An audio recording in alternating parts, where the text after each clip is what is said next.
Happy Tuesday. I am so glad that you're here.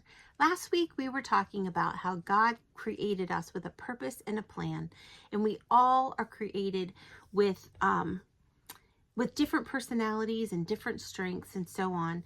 And that while those things are important and while they help further the kingdom and while they help us in the different areas that God breaks our heart. So for instance, my heart is for families and for marriage and for children, and those are the things that I'm passionate about to help um make better in this world. Other people are focused more on the geriatric population, other people more on politics, other people more on school systems and education. Everybody has a different desire. God created us with different desires so that every area that needs help and needs to be blessed and needs improvement, that they'll all be covered, because we all have different passions and we all have different areas in life that break our heart more. But we were talking last week how it's not about our strength. It's not about us at all. It's more about who is with us and who sends us, and that is God. So whenever we are faced with an assignment, or we're faced with a project or a mission, or to fulfill our purpose and our destiny in life, we don't need to focus on what strengths we bring to the table. We don't need to focus on what weaknesses we have. We need to focus instead on who sent us and on who is with us. That is the most important, and that is God. So today, I want to bring a little bit of encouragement, kind of a part 2 to that. And that is that when God gives us an assignment, he prepares us ahead of time. And that is so important. I always like to joke that before I stepped into the realm of writing, I was a medical transcriptionist for 10 years. And I always like to say that God paid me in order to learn English, in order to learn grammar, in order to learn a complete sentence.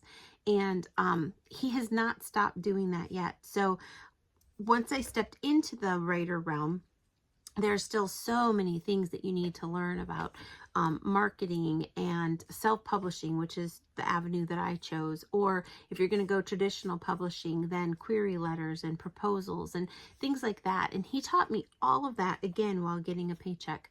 He presented opportunities and presented employment for me with different companies, so that I could learn all the little ins and outs and ups and downs that I had absolutely no idea about. And it has been so helpful. And I have then in turn been able to help other people with that as well. So we need to remember, and we need to be encouraged, that when God is a part of it, and when he is the one that is bringing us to those assignments, and when God gives us certain assignments, not only do we not need to worry about our own limitations or our own strengths, we need to not focus on doing it in our own strength. We need to be focused on doing it in his strength. We need to be focused on asking him for divine appointments and divine opportunities, asking him to open doors and to close doors, and then not try to break into a window of a door that he has closed, but to trust him that that closed door will then open up another door that will be an even better door, one that will be more of a blessing than that closed door that we thought was perfect. So I just want to encourage us all today that when God brings us to an assignment, he's going to give us the tools that we need. I think about Gideon in the Bible, and I think about how he was hiding in like the cellar or the wine press of his family's home, and he was doing the harvesting of their grain down there because people were stealing and looting, and it was a very troubled, war-filled time. And God called him and he said, I want you to be in this battle. I want you to be in charge of these people. And he was scared. And so he said, okay, God, if this is really you, then I'm going to put out this fleece. So make the fleece dry and the ground around it wet. And so God did that. And then the next day he's like, well, God, I need to know it's really you. So now make the ground dry and the fleece wet. And God did that. And so then God said, okay, you have 3,000 men that are, and I'm paraphrasing it. I can't remember if it was 3,000 or not. So forgive me for that part. But you have all these men, and there's way too many of them, because when you win, I want the enemy to know that it was me who won and not somebody else. And so he said, I want you to whittle them down. So one of the tests was have them drink from the, no, first it was, if they don't want to fight, tell them they can go home. And so he did. And so that got rid of a bunch of them, but it didn't get rid of enough. And so then he said, have them drink so some of them will lap water like dogs, and others of them will cup their hands and drink that way. And I want you to keep one of them and not the other one. And he ended up whittling it down to 300 men, and they won that battle with only 300 men. And if I'm remembering correctly, the enemy turned on themselves and killed themselves, and the 300 men didn't have to do anything. So when God gives us an assignment, then he will give the victory as well. He will show up and he will show off. Look at Noah with the ark, where all God told him was, I want you to build this ark. There's going to be rain. There had never been rain on the land before, so they didn't even really know what rain was. It took him a long time to build it. People were mocking him. People were making fun of him. And then in the end, he was the one, him and his family were the ones that were saved, along with some of the animals, and everyone else perished. We talked about Moses last week. God prepared him in the desert for 40 years, for 40 years, so that he could then, so first he was leading sheep. And if you know anything about sheep, sheep are dumb animals, according to, that's not my words, those are the words of others. But sheep are dumb animals. And so he had to raise and take care of sheep for 40 years in the desert. And that was preparation for him to then take care of the Israelites. Not that the Israelites were dumb, but the Israelites complained and the Israelites grumbled. And the Israelites had a slave mentality that God needed to break out of them, that he needed to get out of them, so that they could then learn how to be a true son and daughter of the king. And so it was difficult for Moses to lead the people, because they were certainly not grateful people most of the time. If you've read in the Bible about the Israelites, you'll see that they are known for, or they are synonymous with, grumbling and complaining, grumbling and complaining.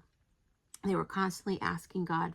They were complaining because they didn't have any water. They were complaining because all they had was manna. They were complaining because they didn't have any food. Then they got manna, and they were complaining all they had was manna. So then God gave them quail, and then they were complaining that they only had manna and quail. And so they complained a lot. They needed to get the slavery mindset out of them in order for them to truly understand who they were in Christ, and to be able to cross over into the promised land. So God prepared Moses ahead of time to deal with that by the 40 years that he had in the desert. So he was acclimated to the climate. He knew what it was like to herd a group of sheep. So then God gave him a group of people instead. So I just want to encourage you today that when God gives us an assignment, he will prepare us ahead of time. A lot of times in these assignments, we'll get to see, we'll have the opportunity to see miracles. And that to me is just, it's like the icing on the cake. It's like, I know that God loves me every single day, and I know that he takes care of me, and he cares about me, and he is so personal. But then when he goes above and beyond, and he gives me a miracle on top of it to show me just how personal he is, well, that just blows me away. I remember reading or hearing when I was a kid about missionaries who had the job to smuggle Bibles into a country. And I don't remember which country it was, but they weren't allowed to have Bibles. And they were stopped at a guard checkpoint. And they prayed and they said, God, please blind the eyes of the guards. Don't let them see the Bibles that are in the trunk, but keep us safe, because they knew they would have been killed. Well, when the guards opened the trunk and the Bibles were literally right there out in the open, they weren't hidden.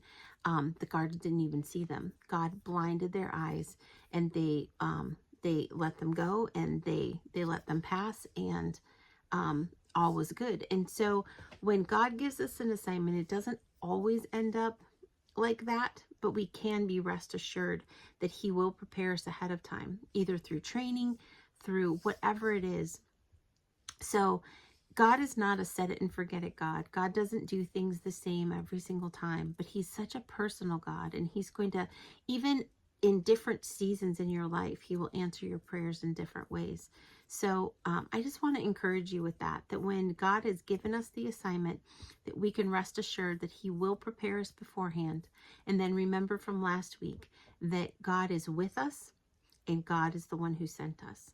If you liked this video, if you could hit the like button, if you would subscribe, I would be appreciative. And if you would share it with a friend, I'd be incredibly grateful. Look down below at my website, at the Cheer Up Podcast link, at the membership link. I would love it if you would take a look at that and pray about whether or not you should join. It's incredibly beneficial. The people who are in it are growing, and they're growing their relationship with God. And I would love for you to be a part of that Jesus in the Everyday membership family with us. So I hope you have a great day. Have a great rest of your week, and I will see you next week.